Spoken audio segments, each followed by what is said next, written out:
Hello, boys and girls. Greg from the Scary Spirits podcast here to make you another cocktail. This week's cocktail is called the Hocus Pocus Salem Cocktail. And it is the featured drink in today's episode. We're going to start shaker with ice. To that we're going to add vodka, 1 1/2 ounce, 1.5 ounces,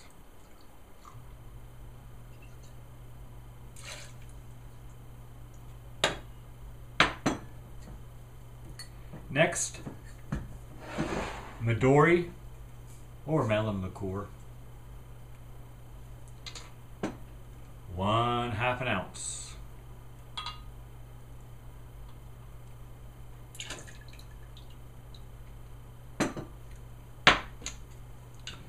Next, Blue Curacao, another 1/2 ounce.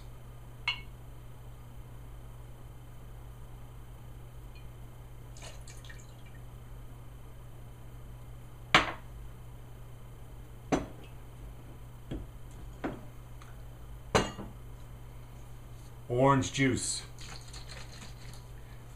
3 ounces to make it healthy. Vitamin C is very important, boys and girls.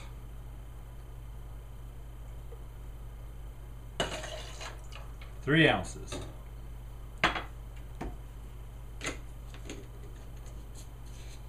Next, silver cake shimmer.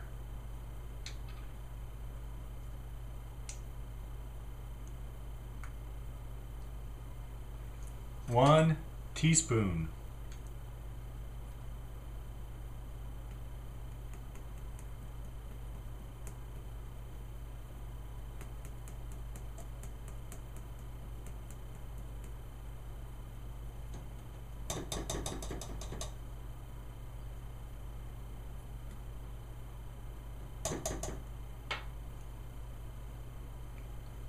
One teaspoon silver cake shimmer to make it magical.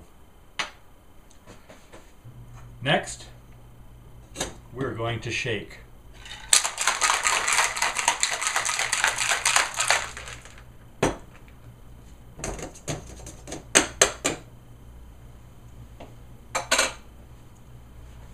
We'll take our glass with ice. Strain our cocktail in there.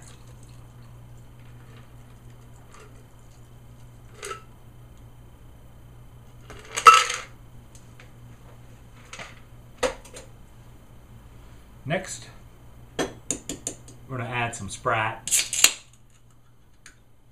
The recipe says to put it in a shaker, but that usually doesn't work well. So I'm going to add it now. Mix it.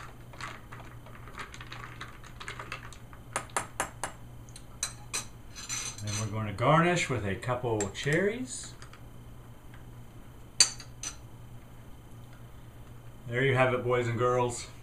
The Hocus Pocus Salem Cocktail. Well, it is very shiny and shimmery.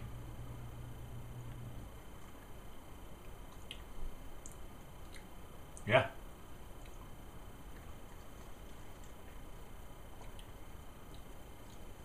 That's actually pretty good. Thanks for watching, boys and girls. Hope you enjoy the podcast.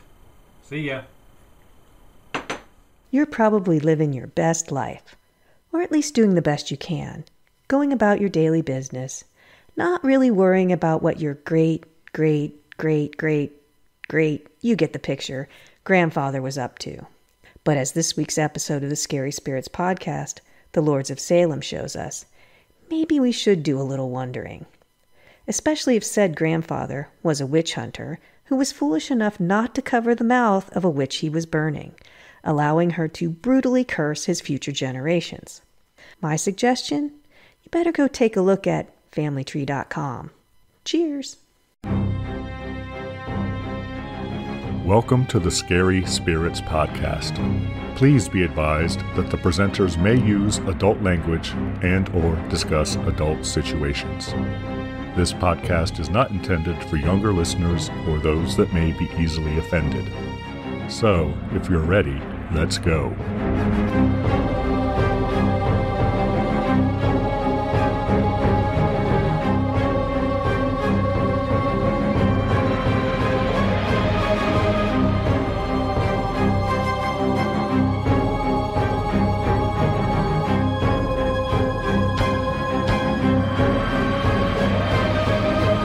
Hi, I'm Greg. Hey, I'm Karen. And welcome to the Scary Spirits Podcast, the podcast that combines the two very different but highly compatible worlds of scary films and alcoholic spirits. What could possibly go wrong? Indeed. How are you, Karen? I'm doing really well. How are you, Greg? I'm good, Karen. Thank you. I just stumbled over your name, spit it out. We've only done how many of these? And 104. This will be number 104, Karen. At least I knew my name. You got that going for you. Karen, I believe this film was it my choice? This was your choice. You want to tell everybody what you picked? The film I have chosen for us this week is The Lords of Salem, a Rob Zombie film from 2012. When it was made, it was released in 2013. But yeah. That's new for us. That is pretty new for us. It's modern. Yeah, it seems like yesterday. It's only a couple years ago, right? Right. Two or 3 years ago. I know. Why did you pick this movie? You always have a reason, so lay it on us. What is it? Well, Karen, this film was released on April 19th, 2013, which is today, Karen. Ah, happy anniversary. Happy 10-year anniversary, right? Oh, God. Yes, 10 years ago. Thanks, Greg. I remember when this came out. Like I said, it was like yesterday. No, I did not. Oh, but it's been on my list for a while. I'm surprised by that. I would have thought you had seen it. And I do remember hearing reviews about it then, but I don't remember what they said. But I have a feeling what they said now after watching it for myself. Do you have a drink to go with it? I do, Karen. It's called the Hocus Pocus Salem Cocktail. Ooh. I had to work in the movie theme somehow. We could use this one twice, actually. If we ever did Hocus Pocus, we could use it again. It's good. I would use it again. It is good. Why don't you tell everyone how to make it? So we're going to need vodka, Midori or melon liqueur, Blue Curacao, freshly squeezed orange juice from the plastic bottle. Do we get to say mine are real again? I'm going to say mine are fresh. Lemon lime soda or Sprite, and silver cake shimmer dust. We're going to take our 1.5 ounces of vodka, 1/2 ounce of Midori, 1/2 ounce of Blue Curacao, 3 ounces of fresh squeezed orange juice, because vitamin C is very important to us boys and girls, and 3 ounces of Sprite, and 1 teaspoon silver cake shimmer dust. Instructions say to pour all of that into a cocktail shaker with ice and shake. It doesn't even say with ice. It doesn't, but I'm not falling for that again. So I did not do that. I didn't either. You want to tell them what we didn't do? So we did not add the Sprite. We did everything but the Sprite. And then we strained it in a glass over ice and added the Sprite, because in our experience, when you shake up carbonated beverages, it doesn't go well a lot of times. In our experiments, in our data collection. We end up having a mess to clean up. Yes, we do. Then we garnish with cherries, Karen, and serve. It's a pretty drink. I like it. It's not too sweet or too sour or too alcohol forward. It's a little dangerous, I think, if you sat around and drank these all night. Well, it's only got 2 ounces of alcohol in it. True. But, It's tasty. I like it. Still, if you drank them all night. Yeah, if you started after thirsty work at 2 p.m, you could work yourself up into a hocus pocus frenzy. All right, should we give our friends and listeners time to make their own cocktail, Karen? Absolutely. Hold on.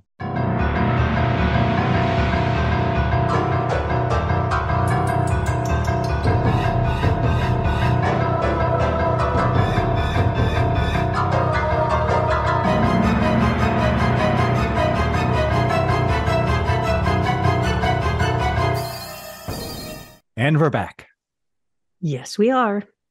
Karen, might you have a brief synopsis for us? I do. Go on. Tell me a story. A radio DJ in Salem, Massachusetts is plagued by nightmarish visions of vengeful witches after she plays a record by a mysterious group known only as the Lords. Thank you, Karen, for that very brief synopsis. It's a true one. It is true. Sometimes you don't have to get all wordy, you know. True. Are you ready to get into it, Karen? Let's go. Did you watch this on Amazon Prime, Karen? I did. And did you notice when you first opened it up, it said $1.99, but when you went to buy it, it was $2.99? The old bait and switch. I did Like, notice it now hey. that you mentioned it. Well, it was probably $1.99 for low def. Oh, You probably had the choice, but maybe. I didn't see another choice, but it's okay. I forked over the buck. so it is rated R for nudity, violence, alcohol use, smoking, foul language, and sexual content. No drug use? No, I was going to say there's a little drug use in there. Yeah. I could say now since I've seen it. Oh, and on the trivia, Karen, did you see what it said on the trivia? I didn't mean to. It just popped up. No. What did it say? That's because my mouse was on it. It said, there are no digital effects in this film. Everything is old school effects. Interesting. Yep. And we have credits. And while the credits are going, we have a goat. Well, it's the Lords of Salem. We have to have a goat. Yes. And we see like a man writing a diary, it looks like. Well, first we see Heidi, who we find out is Heidi, driving in a car listening to the radio, kind of falling asleep. But I don't know why that scene was there. Don't either. But then we cut to like Salem witch trial time, Karen. 1696. Yeah. And because she was acting like she was nodding off and sleeping. I was like, did she just fall asleep while she was driving? And I didn't know if this was her dream, having this vision, or what was happening. Because she doesn't have a car at any other time during the movie. She doesn't. No, you're correct. She walks everywhere. So it was strange. But a man's writing using his quill pen, Karen. Yes, on his parchment paper. Yes, by his candlelight. And I just made a couple of lines what he says. He starts, as I write these very words, the witch Margaret Morgan gathers with her coven of 6 deep within the woods, circling our beloved Salem. And that's all I wrote. The blasphemous music echoes in my mind, driving me to the point of insanity. I've been there, done that, Karen. He's got a vendetta against this Margaret Morgan. Well, he pledges to destroy all those who worship Satan, Karen. But especially her and her coven. Well, she's like the head witch. Not only the demon Satan, but his spectral army. Then we see the coven there, and they are summoning Satan, as you do, Karen. They're trying their best, that's for sure. They're doing everything they possibly can. Chanting. Yep. And they disrobe, Karen. Yeah. Did you do a boob count? Well, I put down 8. I was just kind of looking at this, but later as I was thinking, well, there were 6. There was Margaret and 6, so there were 7. So there must have been 14 there. Karen. Yes. Some were prettier than others. Karen, all boobs are beautiful. I agree. I stand completely corrected. Okay, so we got 14. Starting out strong, Karen. Yeah, I mean, less than 10 minutes in. Courtney, you'll be happy with this one. And then it's Monday, Karen. Yeah, you had the high of all the boobs, and then bam, it's Monday, bringing you down. And we have Heidi's butt, though. True. who we learn is Heidi, and her alarm goes off and Blinded by the Light comes on to wake her up in the morning, Karen. I don't know the band that plays that. Well, the song was written by Bruce Springsteen, and he recorded it as well, but the recording she is listening to is the much more popular one, which is by Manfred Mann and his Earth Band. Oh, that's right. And what's the line that nobody knows what it is? Do you know what it is? Wrapped up like a deuce, like deuce, like something in the night, but I don't know what it is.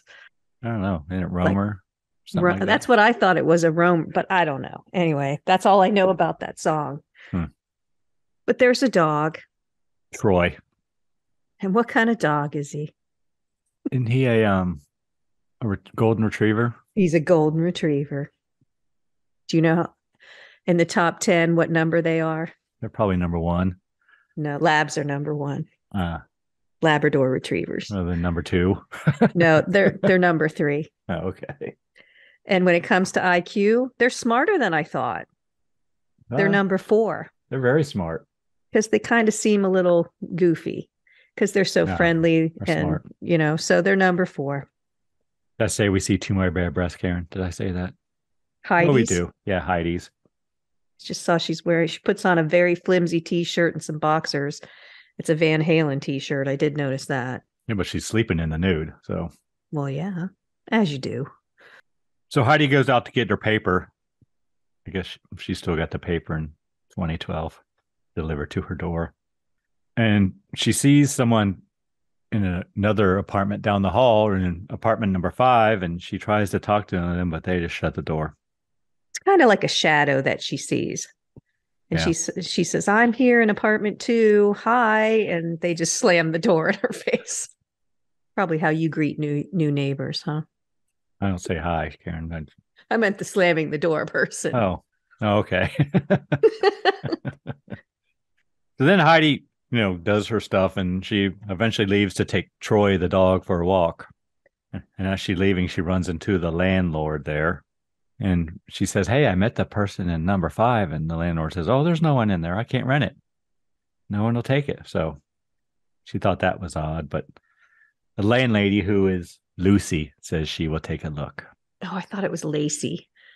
Oh, it is Lacey. Oh, good. Because I've called her Lacey through the whole thing. It is Lacey. Then Heidi takes her dog for a walk. Okay, so she's out for a walk. Is it early in the morning or late at night? I didn't know at first either. It's late at night, though, right? It is. Okay. But I couldn't tell. I couldn't either. For quite a while. Yep. So the next thing we cut to promos for this radio station where apparently she works. WIQZ. Salem rocks. And originally I thought it was like a morning show because I thought it was morning, right? Right. It kind of plays like a morning show too. Yeah, it does. That's what led me to think it was a morning show, but it's not. It's a late night radio show. But so Heidi and her 2 co-hosts, yes. Herman and Herman, they're both named Herman, but they call one Whitey and the other one Herman. I don't know if it's because the Herman they call Whitey is white and the Herman who they just call Herman is black. I don't know if that's why they call him Whitey or not, but that just occurred to me. But anyway, and they are playing some black metal. Yeah, they're watching the video of it. Correct. And then we see that they have the artist there in the studio with them, and they interview him. Count Gorgon with the Leviathan or something like that. Correct. And he's German. And he talks all about Satan. Yeah, in a very preachy kind of way. Well, as you do. He says they are people in their religions, Karen. He says, "We are the mighty goat, not the sheep of God." And then Heidi says what must be a famous line because it pops up later. "Why not a pig?" And then he actually says the goat has free will. And for that reason, he will always be punished by the oppressor God. God must die. God is a holy pig. We serve the butcher. Now, Karen, I have to ask you a question. So how come you will repeat all of that to me, but you won't tell me what they're saying in Latin in all those other movies? Because this is jokes. Oh, okay. That stuff might be real. I'm not touching that. All right. But then all of a sudden they're playing Rick James. So Mhm. I don't know what happened there. The interview ended. Death metal and on to Rick James. Yeah. But that still didn't make any sense. The goat has free will. Why does a goat have free will? He's still like a farm animal. I didn't follow the logic there. Don't know, Karen. And then we learned that Heidi is apparently a Rush fan. Yes. So is Rob Zombie a Rush fan? Is that why you threw it in there? Probably. Or maybe Sherry is a Rush fan. I don't know.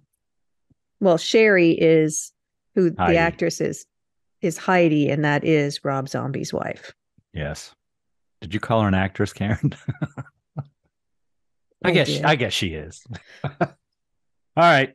So then they're leaving. Their late night shift is over, and someone has left or sent Heidi an album.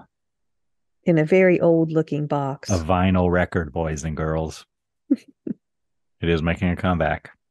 And all it says is the band is called the Lords. So we cut to Heidi and Whitey. Oh, no, they all go out, right? No, Heidi and Whitey. They all go out. We don't see it, though, because they're drunk. The next scene, they're like drunk, stumbling around drunk, like they've been out drinking. Oh, together. I thought they drank the tequila and stuff. In the studio? In the studio. Maybe they did. And it hit them. They drank something. Okay. In their mugs. Herman says, "You want to ride home?" And she says, "No, the tequila's making me woozy. If I get in a car, I might be sick." So she and Whitey walk back to her place. Got it. But it didn't seem like they had a lot of tequila, but they acted like they had a lot of tequila. Yeah. Well, in the credits, they did thank 901 Tequila. I guess that's what they were drinking. That's what they were drinking, Karen. So apparently, yeah. So they're drunk and cut to Heidi and Whitey at Heidi's apartment. And they're listening to music and dancing, Karen. Kind of folky metal. It was weird music. They're drunk. And then Whitey goes to play the album from the Lords. But the needle skips across the vinyl every time he tries to play it. But Heidi gets up and has no problem playing it at all, Karen. Then Heidi begins seeing visions of the witches. As it plays, yes. That we saw earlier. And they are delivering a baby. I think they're ripping it out of someone's stomach. Apparently they tried to conceive the son of the devil, but they failed because the baby's blood after birth doesn't taste right or something. To Margaret, yes. It tastes vile. It's mortal, the hideous creature. And she says, "We have failed." And she spits at the baby. Then Heidi goes to bed. Tells Whitey he can stay on the couch, which might be unusual because he seems surprised by that. And as Heidi is walking to her bedroom, we see Margaret Morgan in her bathroom, right? I think walks it's her. past. Yeah. Tuesday, Karen. Yeah. So is it set in the 70s or is she just a hippie? She's just a hippie. Okay. And we see Heidi, and I wrote, she had an AA meeting? Or a drug support. I think a drug addiction. Yeah, because they didn't really say. Support group. I know they were talking about addiction, but they didn't really specify what, because all we see is one guy telling just a few sentences about his story, and then it ends. And we're back at the radio show, and they are having an author on, and they're interviewing, who has written a book about the Salem witch trials. So we've got 2 nights in a row Satan themed. I guess. Just seemed a little odd to me. Got to mix it up. It's Salem.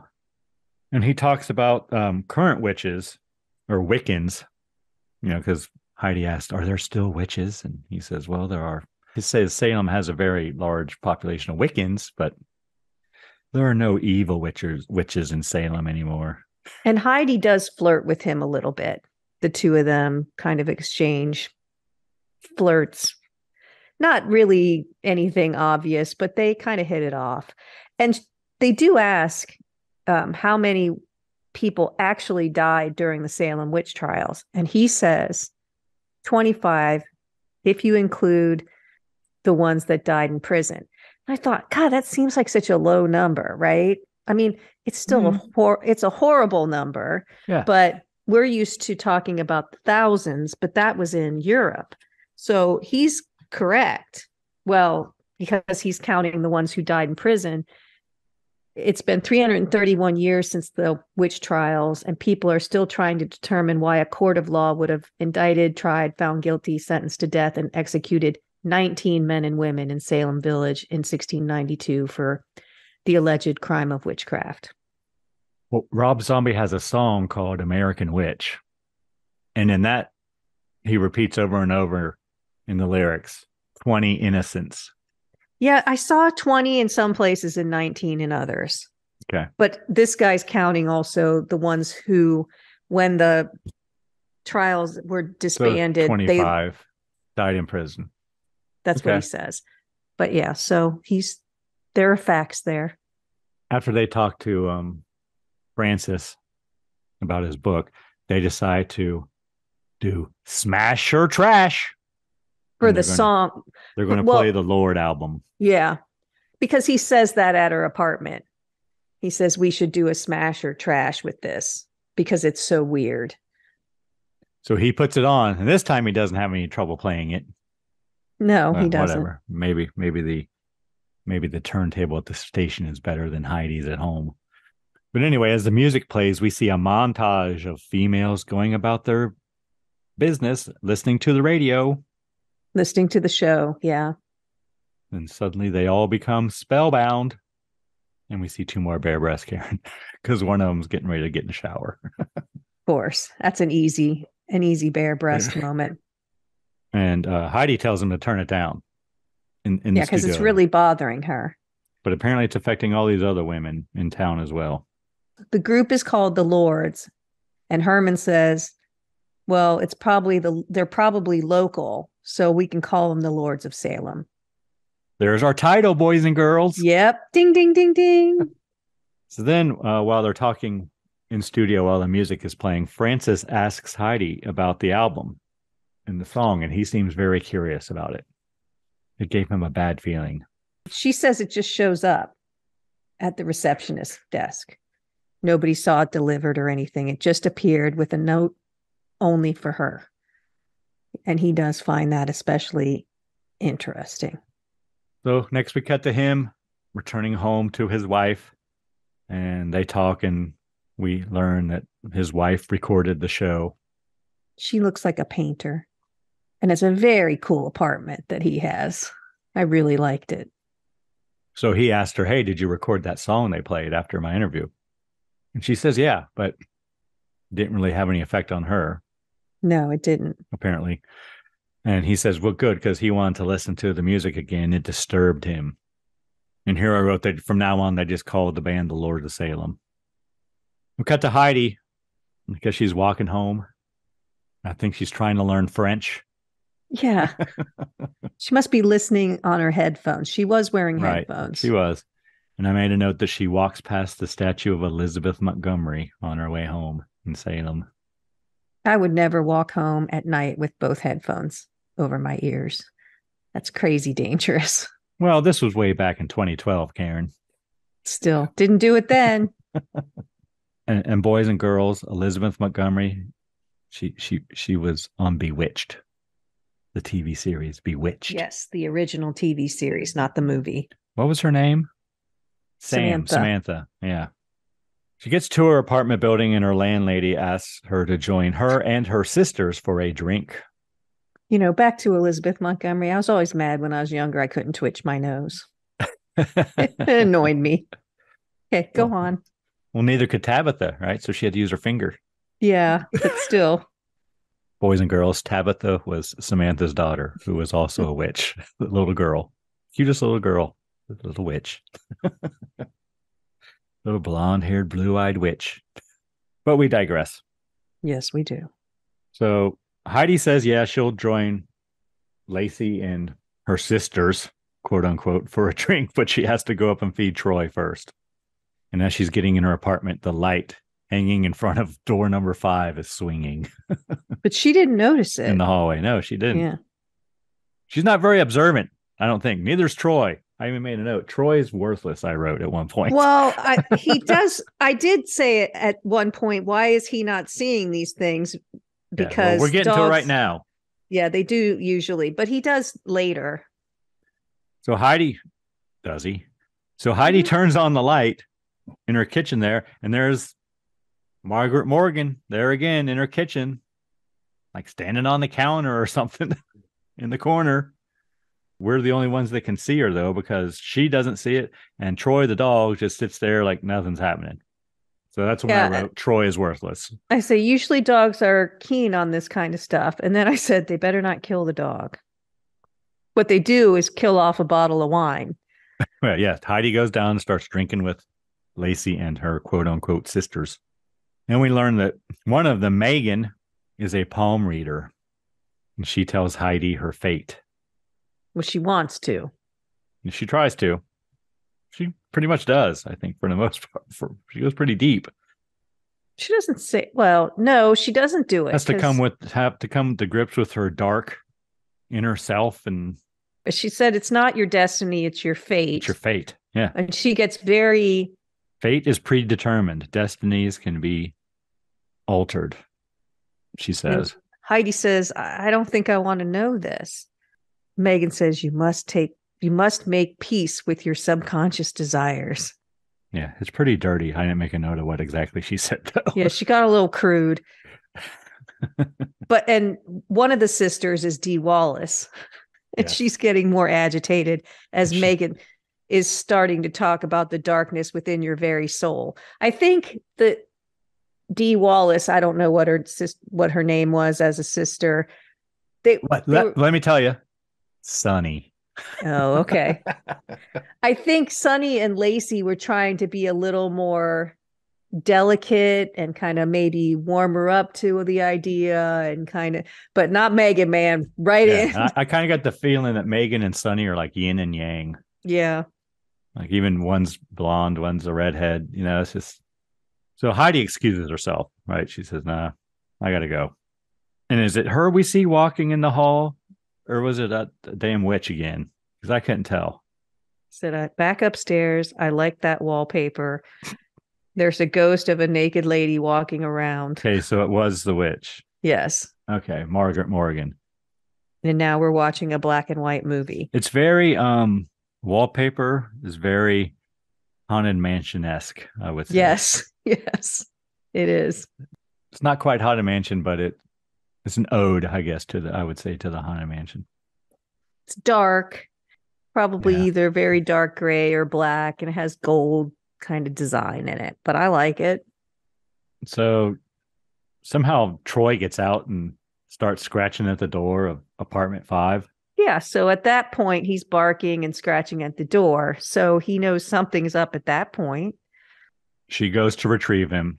He don't want to leave. He just lays there at the door, and so she goes to get him, walks him back to her apartment, and then door to 5 opens.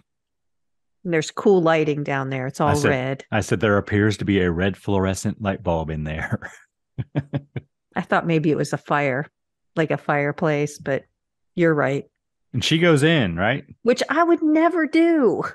Maybe she was compelled to do it. Yeah. But I'm like, after somebody slams the door in your face, you kind of think, they don't really want you down there. She walks slowly towards the door. It takes quite a while for her to get down there. And the door shuts behind her. She enters and we see it as a neon red cross. Right side up, which I was surprised.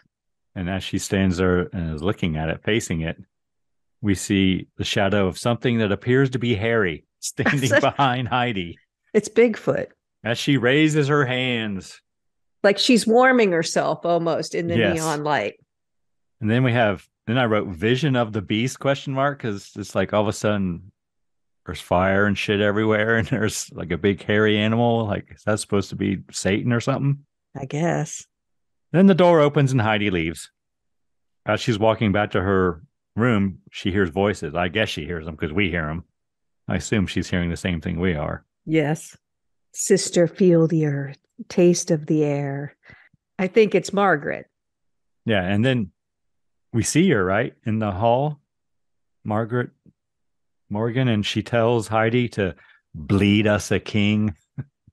Heidi now has the logo of the Lords on her forehead. That's what I call it. Mark on her forehead, bleed us a king. So she knows Heidi's name. And she's calling her Heidi, which is not her real name. Right. Which I thought was kind of weird. But we don't even know that yet. No, but the witch would be calling her the descendant's name, you would think, not the made-up name that she had. Well, even Lacey calls her Heidi. Yeah, but she knows her real name because she says it later. But yes, anyway, but you would think for any rituals or whatever you would use, because she's not using the first name or the last name. She is using it. Well, no, she's not. No. So it's strange. Maybe she uses the first name in like her everyday stuff. Like Heidi is just what she goes by all the time, but she only uses the last name as her stage name, you know? Maybe. She says at some point, I didn't think anyone knew my real name, because when the album showed up, it was for her real name, not her stage name. Because she says, I didn't even know anyone knew my real name. And then she said, damn internet. Right. So then Heidi wakes up. We assume it was a nightmare, Karen. Yes. I'm sure she does too. And in the foreground, there's a cage. And I meant to look it up. It's a body cage. Yeah. Is that what they call it? No, I don't know. But it's shaped like a body. I don't know anything about it. But she does yell, bleed us a king, bleed us a king. Why does Satan always need a son? Doesn't he live forever? What's the appeal there? Well, I assume, there's the yin and the yang thing again, just like I guess God sent his only son here on earth, that I guess Satan feels he must do the same. I guess, but it seems like Satan can come to earth because they summon him all the time. Karen, it is a gibbet. Okay. What would you use that for, Greg? Torture, Karen. Tell me it's not available on eBay. But does it have spikes in it? Or no, because I even thought, well, it's not an Iron Maiden, because that would be something that, had it. Just keeps them still so they can't use their arms or legs to do anything. Yeah. That's what it is. It basically is strips of metal formed into a cage in the shape of a body. 2 legs, 2 arms, And they would put people in it and hang them, basically to publicly display the corpse of an executed criminal. Oh, okay. So they generally weren't alive when they were in it then. Right. Just as a deterrent to others, Karen. Be pretty good, I think. Yeah, that's what they always say. Well, it works on some and not on others, Greg. Wednesday, Karen. Heidi's walking Troy through a cemetery. There's a church there. She enters. She begins talking to the priest. It's fall. The leaves are changing and falling. It's a pretty shot when she's walking over the bridge and leaves are all falling around her, because there's a pond there. So there's some reflection. But yeah, she's walking Troy and just goes into the church. And the priest calls her a sad girl. Then he gets a little rough with her, Karen. I wrote. First, he turns around and says, what are you doing here? And she says, I was just walking by and decided to take a seat. Is that okay? Are you closed? He says, they never close. God is always open and ready to listen. And she just needed a place to sit and think. And then he says, you're a very sad girl, like you said. And then he starts rubbing her back and yelling at her. You must understand what the Lord has done for you, and he has supreme mercy on your soul. And then it's unfortunate for him because blood starts shooting out his mouth. First, he grabs her head and puts it in his lap, Karen. Oh, I didn't see that. Oh, you don't see it, but you can tell by the expression on his face that. Oh, is that why he was? There's something going on down there. I couldn't understand why he was doing that. He was getting very expressive when he was talking. And I didn't see him do that. I must have looked away or something and I didn't see it. And I'm like, why is he talking like that? Now, okay, I missed something major there. Yeah. So then he spits up, I said black fluid. I didn't know if it was blood. Oh, I thought it was blood. Yeah, it looked like, I don't know, black coagulated ink or something. Yeah. Blood, yeah. And he has an upside down cross on his forehead all of a sudden. And then Heidi wakes up. Still in the church. In the church. And he tells her, you fell asleep. Yeah. It is peaceful in here. Yes, it is. That's what he said. I know. Then we see Heidi outside the church smoking a Marlboro, Karen, and she sees a man walking a goat. She's crying because she's starting to. I mean, this is getting pretty rough at this point. You know, every time she closes her eyes, something awful happens. And she can't tell if it's real or not because she keeps waking up. But yeah, a man's walking a goat towards her with a mask over his face. Almost like a scarecrow mask, like a burlap sack, kind of. Mm-hmm. It doesn't have defined features. Then he disappears. Here you go. He's saying, we've been waiting for you. I think he says it more than once. Then we cut to Francis. The author. Yes. That was on the radio show. Reading a book about the Salem witch trials. And then we cut to like flashback to what he's reading about, basically, right? But he's reading a book called The End of the American Witch. And he reads what Hawthorne wrote in 1696. Yeah, it's actually pages from his diary or whatever. Because when he listened to the music on the radio show, it bothered him.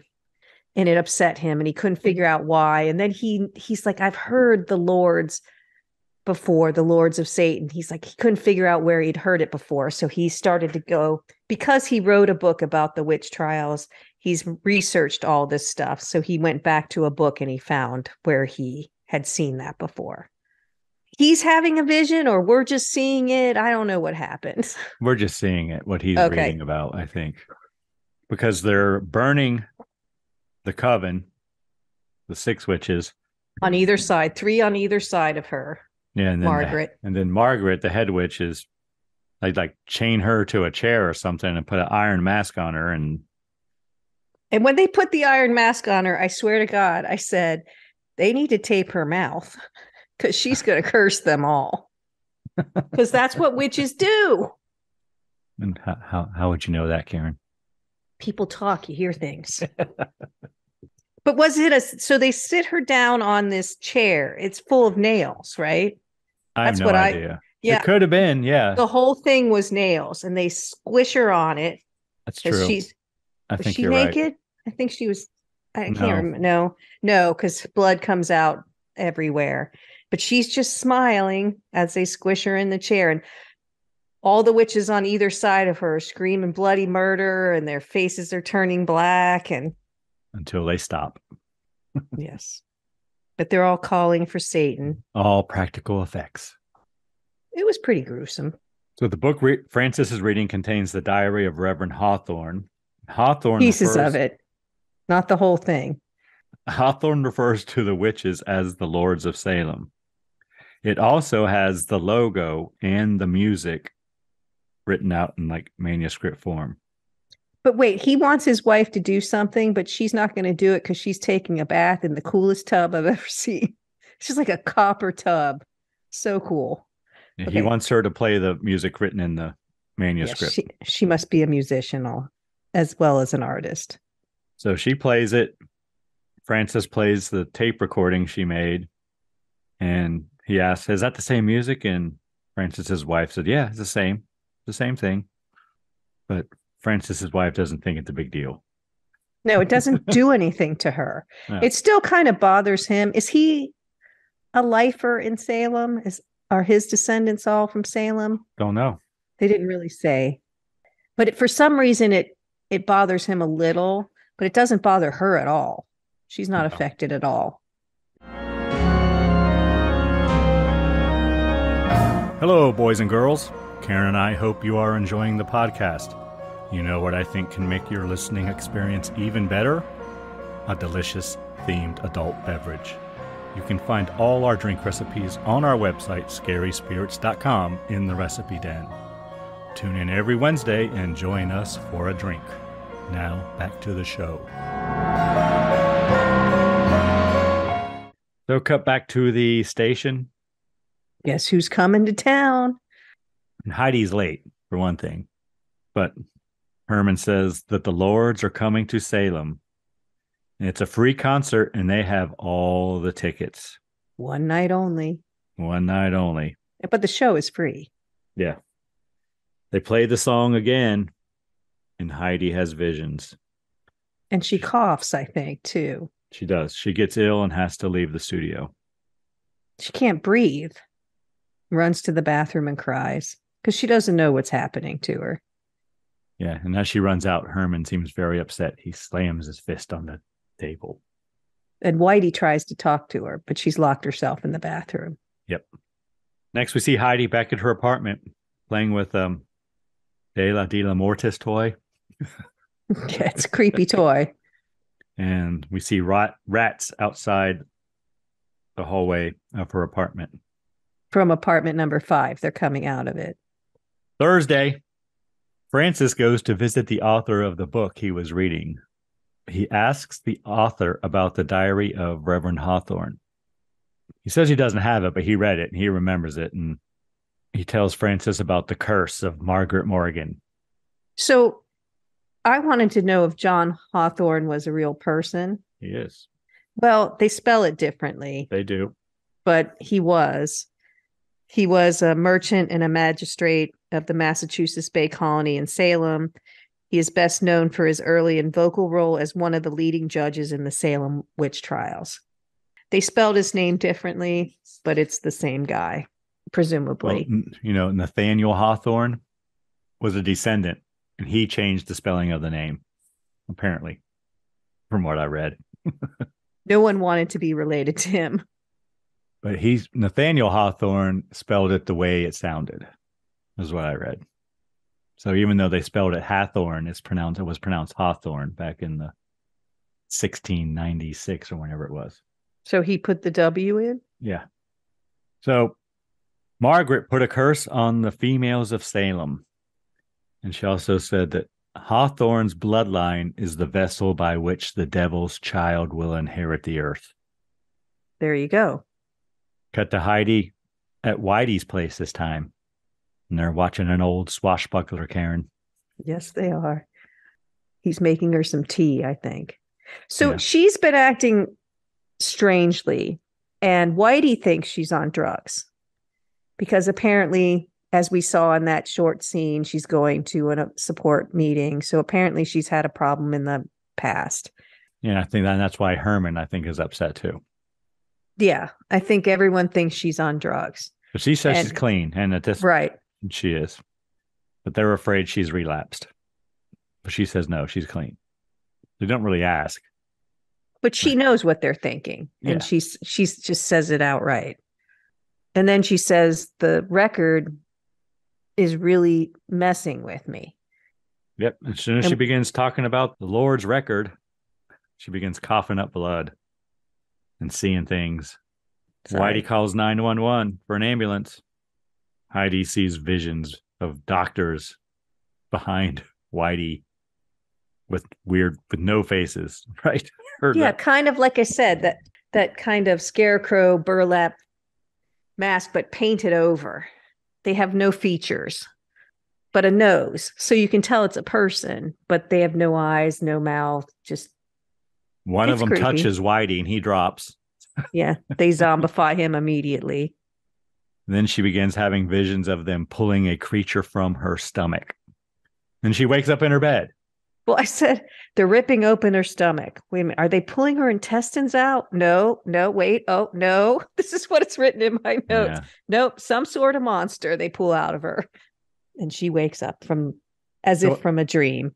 Yeah. So after this, I was thinking, okay, was she really at Whitey's or was that whole thing a dream? Right? I don't know. She's coughing up blood. Whitey's calling for an ambulance. And then boom, she's back in her apartment, waking up. Then we see Heidi in her bathroom and blood begins to spill from the mouths and eyes of a painting she has up in there or a poster. They do show a lot of her art in the apartment. It's pretty cool art. She's a wide variety of weird art hanging on her walls. Next, we see Heidi banging on a door. Apparently, she's scoring a fix, Karen. Yes, she is. She's had it. That's it. Friday. Heidi learning French and smoking crack, I wrote. Yeah, she's not learning French well. And Phantom of the Opera was on. Did you see that? Was it? Yeah. No, I didn't notice. But I did read something where there was supposed to be something else on the TVs, like a movie inside a movie that Rob Zombie also did. Like he did a whole other movie to play in the movie to show as the movies they're watching in this, but decided to scrap it and just use old movies depicting people wearing masks. No. Interesting. So there's a knock at Heidi's door. It's Lacey and her quote unquote sisters. With tea and cookies. Tea and cookies. Cut to Frances doing research. Well, they pretty much invite themselves in. You know, they just go in. Well, she's in no condition to do anything about it anyway. Yeah. Then we cut to Frances doing research on Heidi.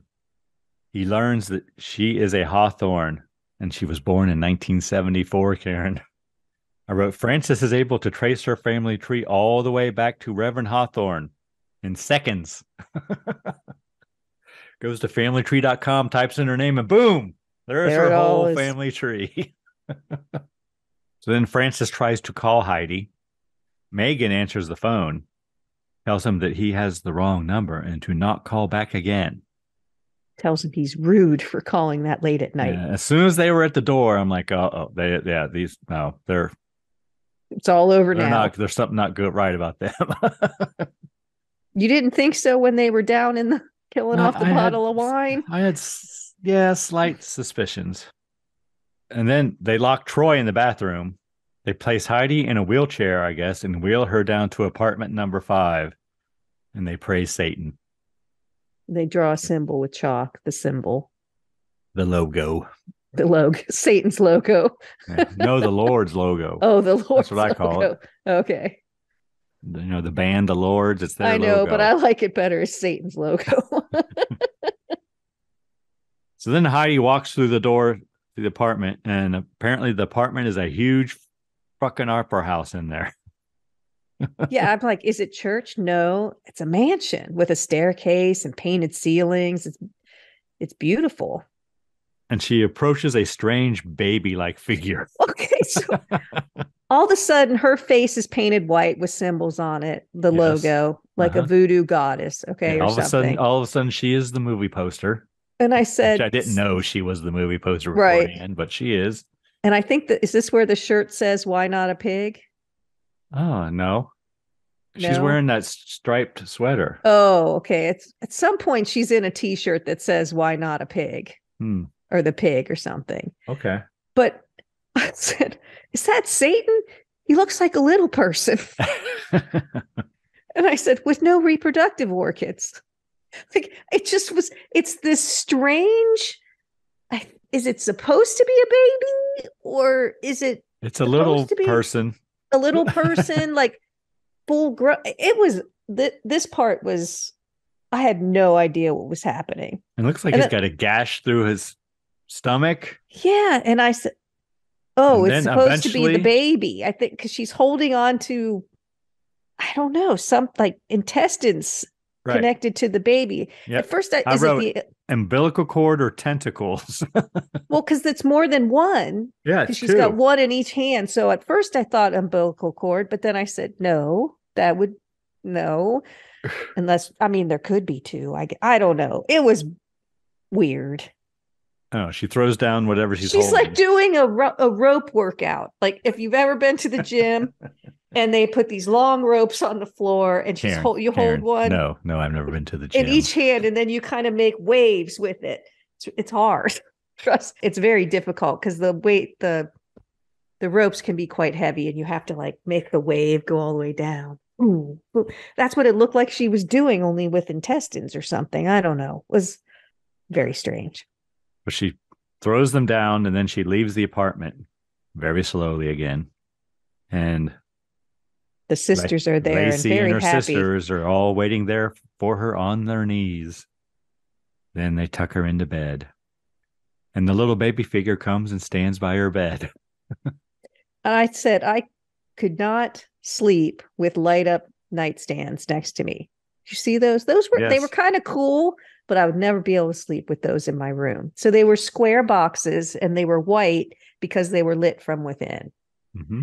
Cool effect, but not conducive to sleeping.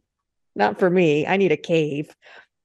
Saturday, Whitey on a dock. He calls Heidi. He is worried about her. He tells her he will be there whenever she needs him. And she says, I know you will. But she kind of tells him she's fine. And he tries to say, you want me to come over? You want to get something to eat before we go to the show? You want to go before the work He's or whatever? trying. It says, I guess apparently before he wasn't very supportive when, she went through drugs and probably rehab, but now he's trying. So he cares for her. That's basically what that scene is supposed to show, I think. And then we cut to Heidi's apartment and we see that Lacey is in the room with her. And it's trashed. Yeah. And Lacey says, you love him, don't you? So then we see Francis, and he's going to see Heidi. He meets Lacey outside the apartment building.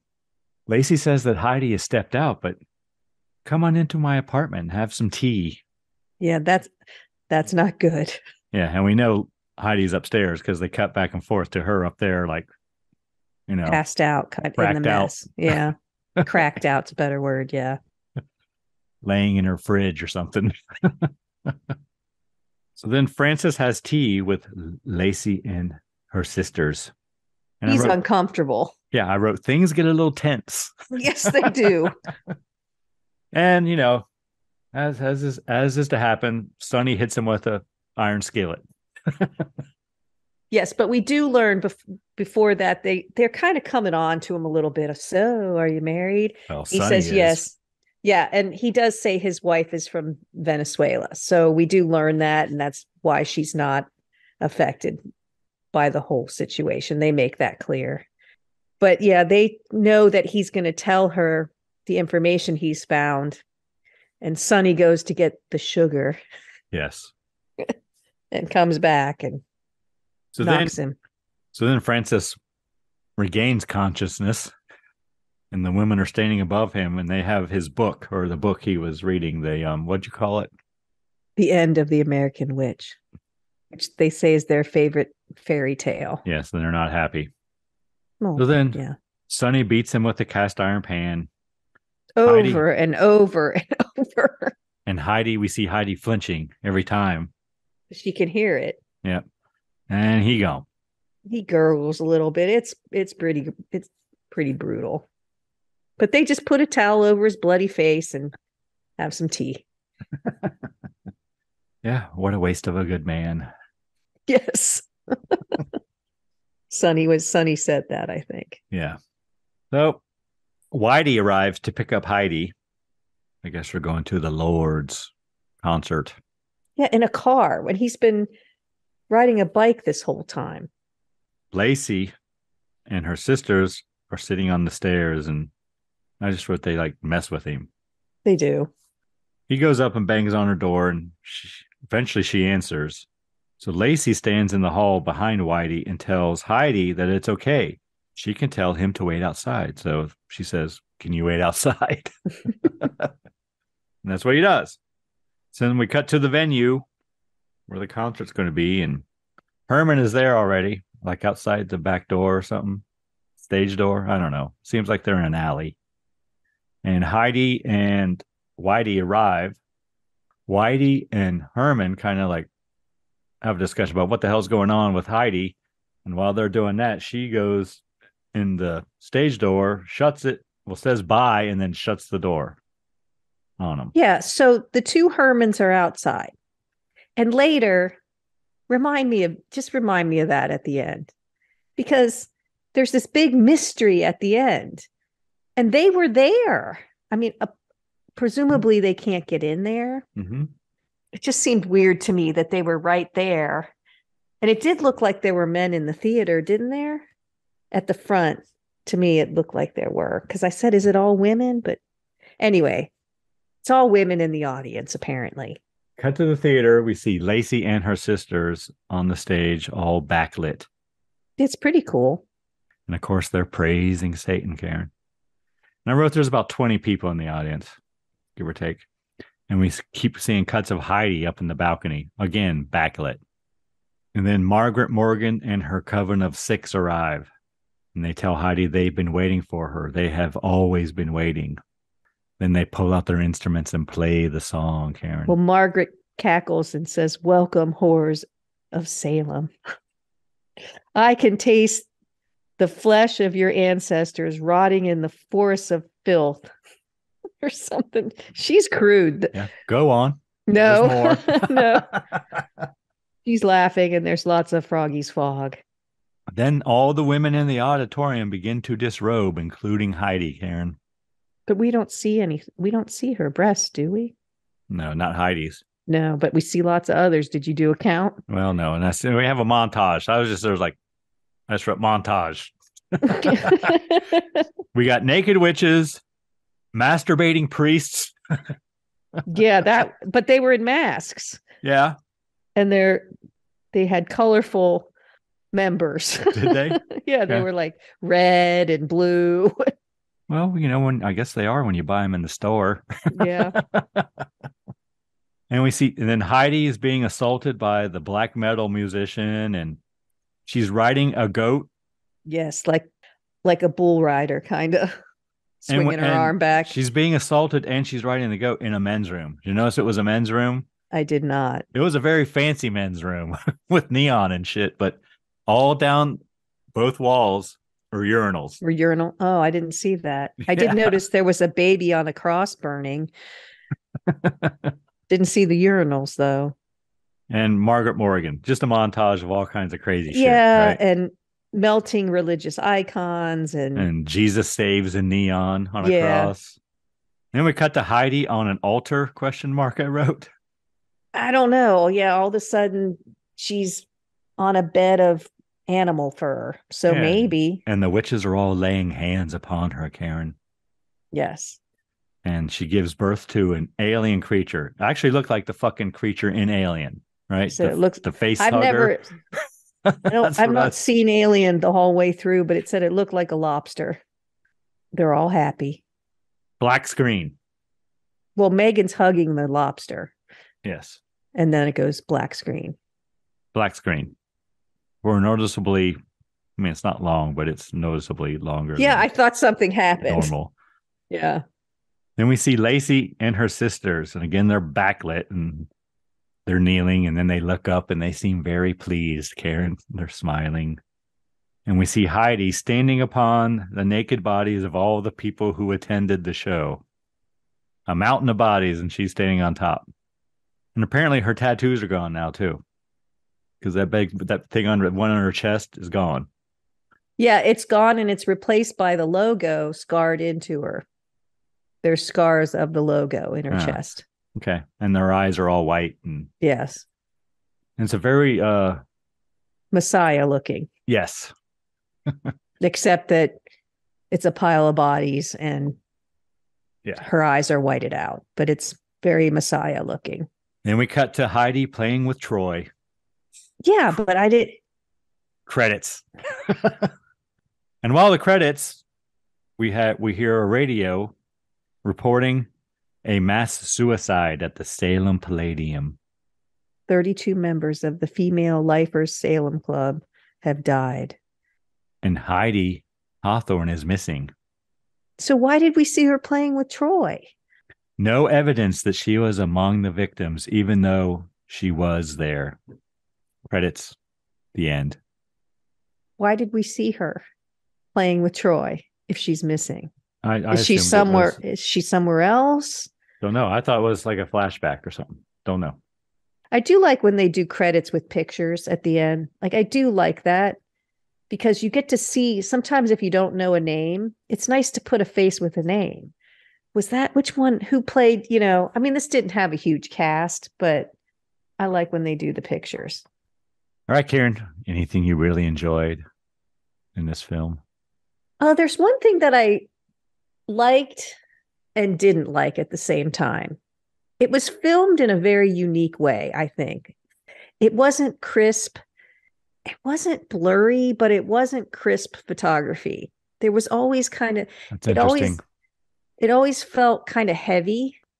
the whole time. Like she just went from horrible thing to horrible thing to horrible. Like there was nothing in it that, not that horror movies are uplifting. I don't know how to explain it, but it never veered away from heavy, which I kind of liked because it was unique, but I also found it not depressing. I don't know what the right word is.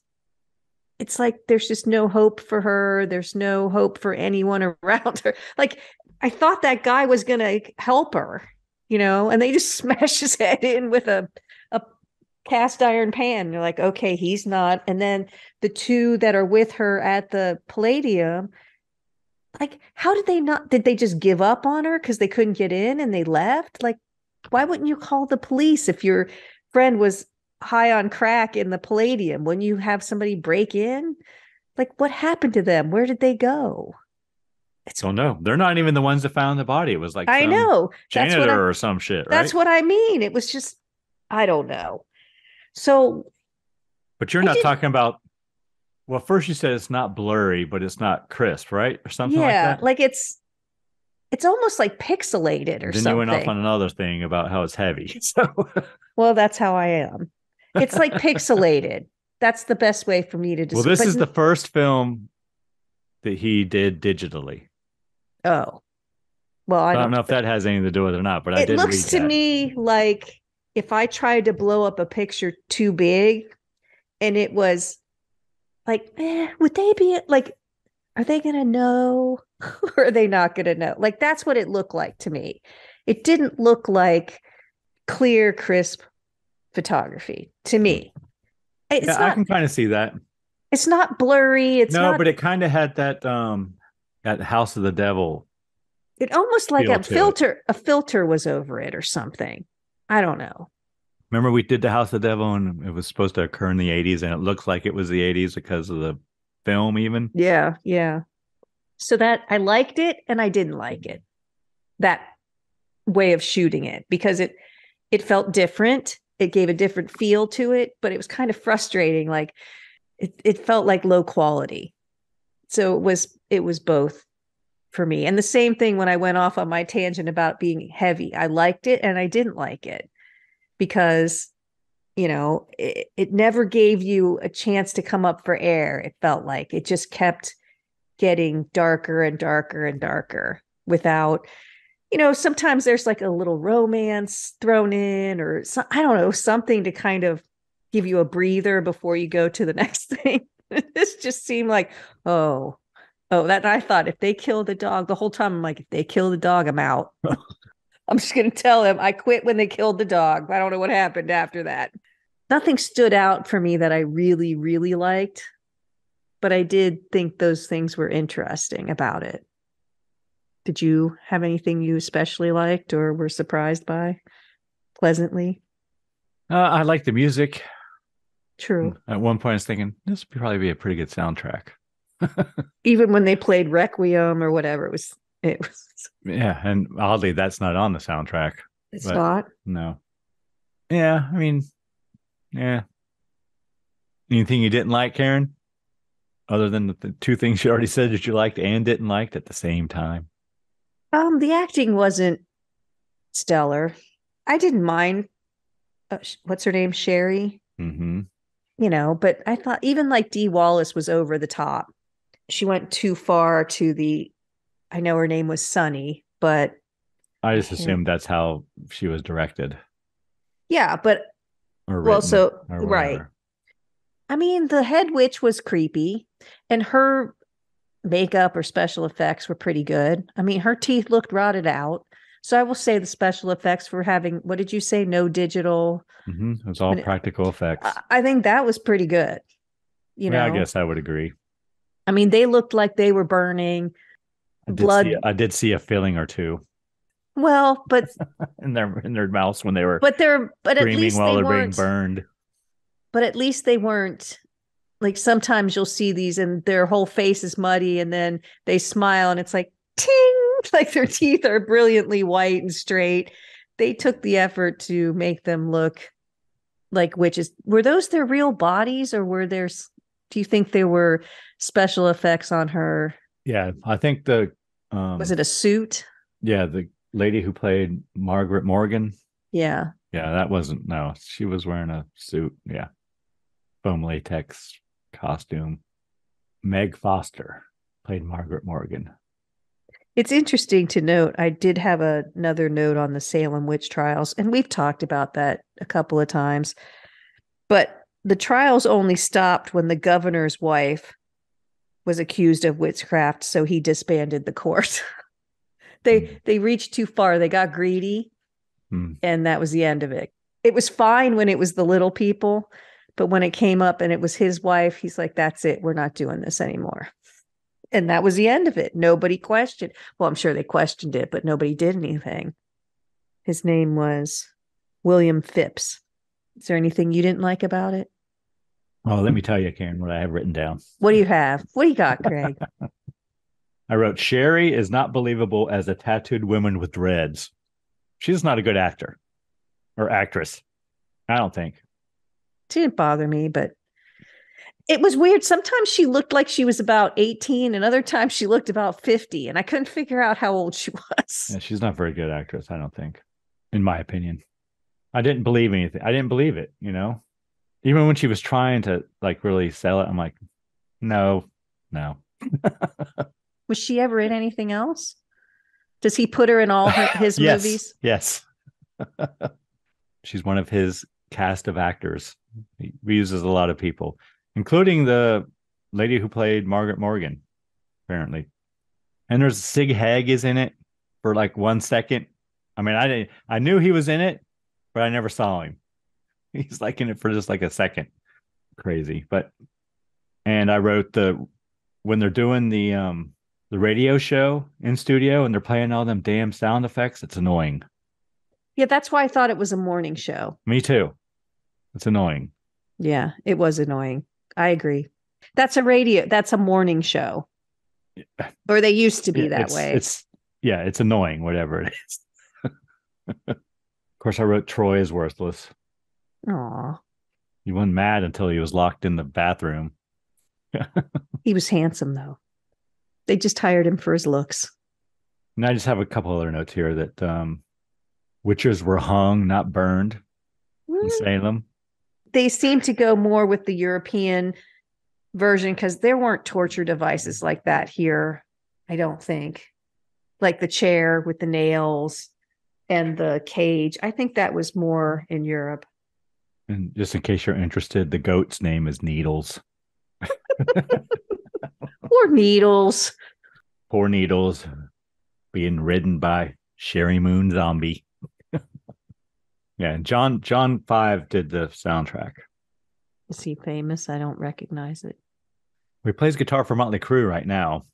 Oh, okay. Now I recognize where I knew the name. I'm like, it sounds familiar. But he was with Marilyn Manson, then he went to Rob Zombie. Now he's with Motley Crue. He's really good. Really good. That's all I got. I think I lost count of the breast, Karen. Yeah, I don't think you could keep up once the pile was there. I was up to 19 until the pile. Is that a record? So you think there were more than the Wicker Man? I think so. And in the Wicker Man, a lot of it was bodysuits seen from a distance, right? Mm-hmm. This we had like full frontal nudity. True. Had those witches walking down the hallway. Well, you had priests and bishops. True, but that wasn't real. All right, what kind of cocktail rating you want to give this film, Karen? I think it's a 4. I do too. I mean, it's very Rosemary's Baby. You know, like it tries to be, I think. Yeah, like the Sweet Neighbors. It is slow, like Rosemary's Baby. It's slow. You know, and you get the impression that she's birthing the Antichrist and all that. So it's got those aspects. I would say Rosemary. If you had to pick one, Rosemary's Baby is much better. This one is almost, I don't know, like you're on drugs or something. The way it kind of has all those montages. There's the I will say I did not like the baby. I didn't write that in my notes, but that was just bizarre. I couldn't tell if it was a baby or if Satan was a little person or what. Because at one point Satan was Bigfoot and then he's not. And was it the baby that was impregnated? It was just, there's bizarreness to it that's kind of interesting that I think some people would like, because it's just out there off the wall. If it's going to be like that, I prefer it's campy, and this isn't campy. It's serious, I think, in its weirdness. I agree. Karen, would you like to hear some reviews of the time? I would.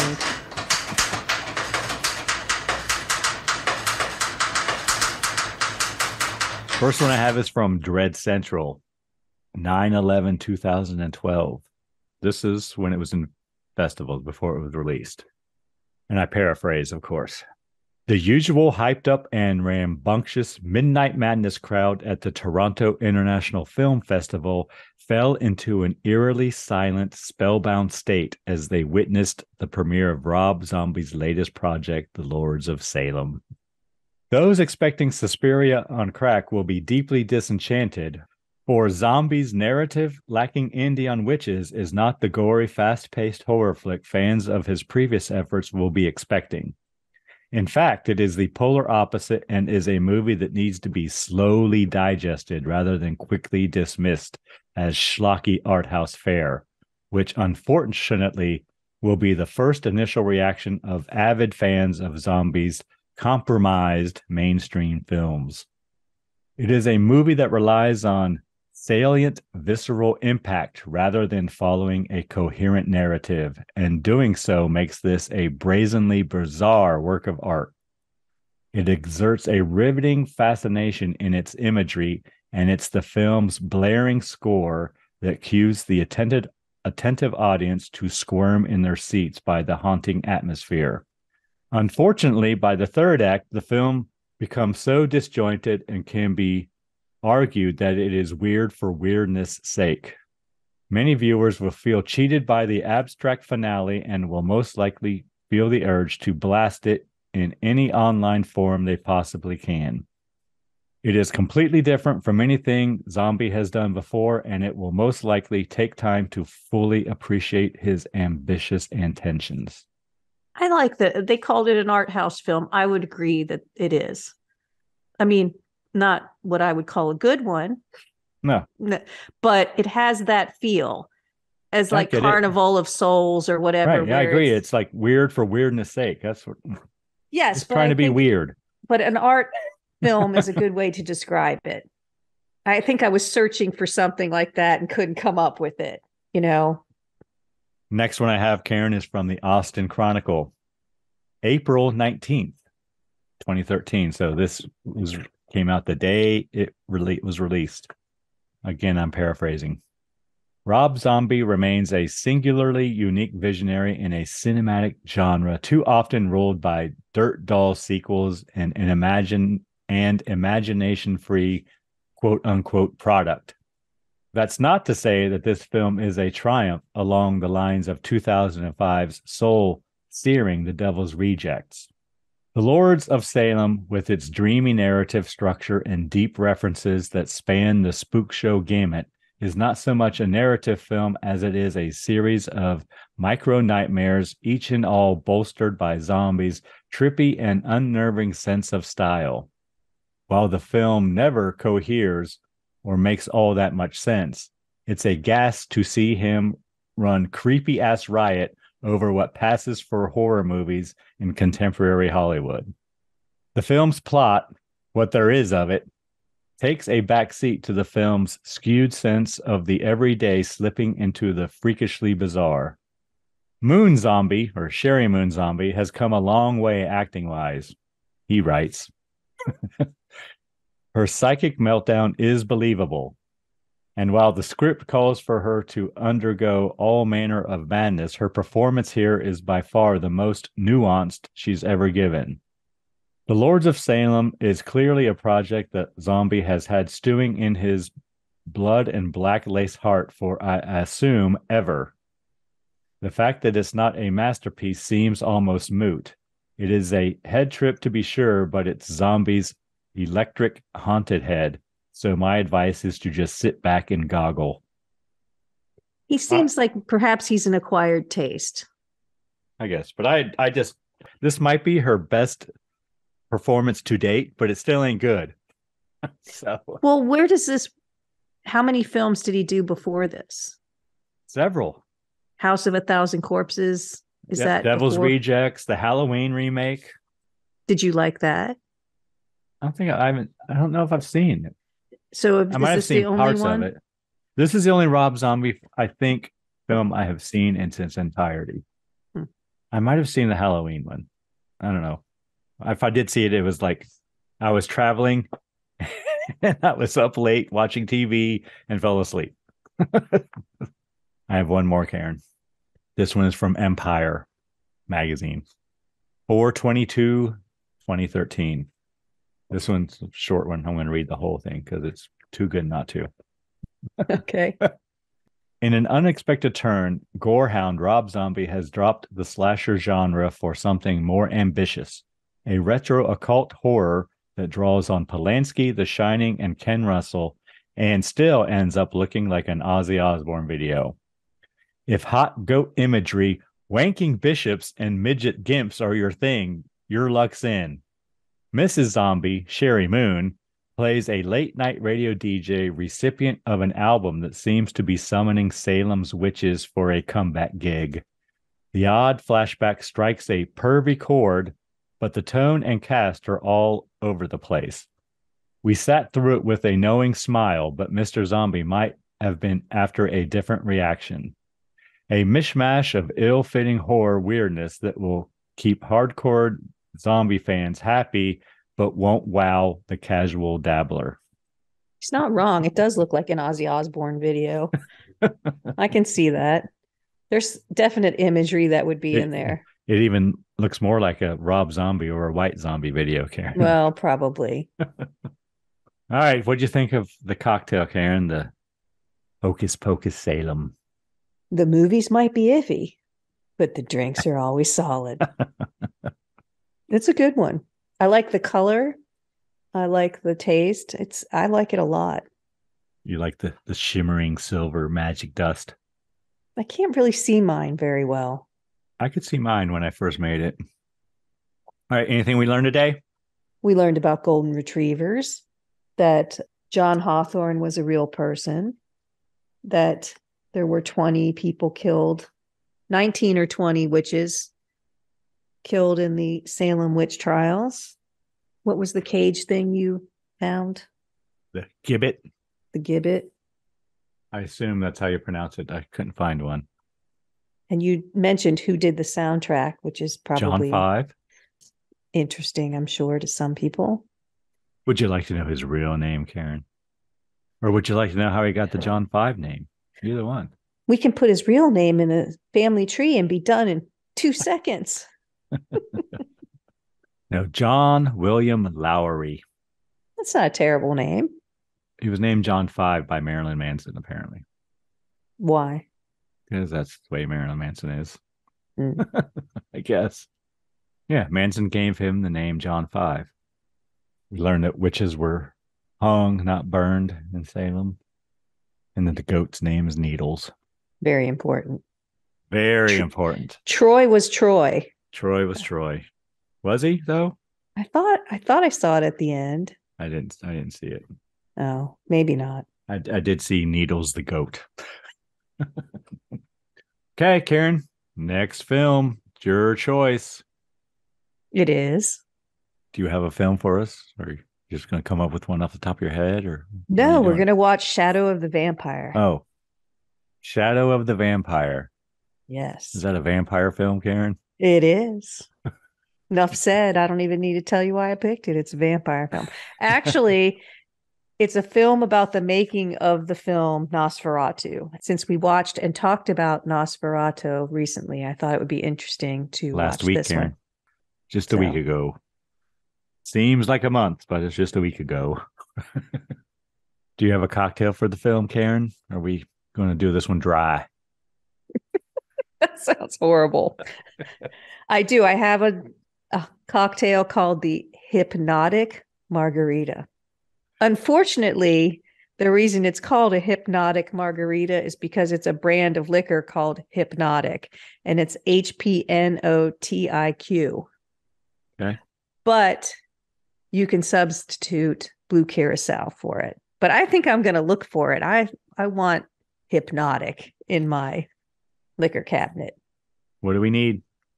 Tequila, Hypnotic liqueur, triple sec, sour mix, pineapple juice, and a lime wheel for garnish.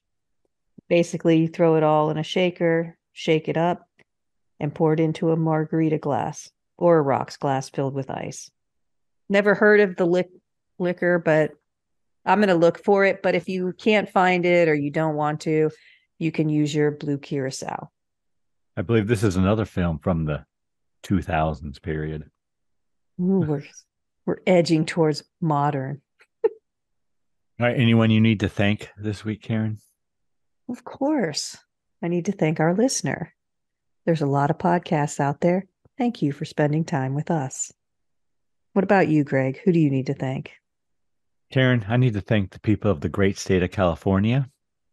Once again, it's always California and Texas, Karen. Gotta love it. And the band Verse 13 for providing all the music in the Scary Spirits podcast. The music definitely makes the podcast better. Anything else, Karen? Please drink responsibly. Yes, and sign up for our newsletter. Thanks so much for listening. Want to keep in touch? Check out our website, scaryspirits.com.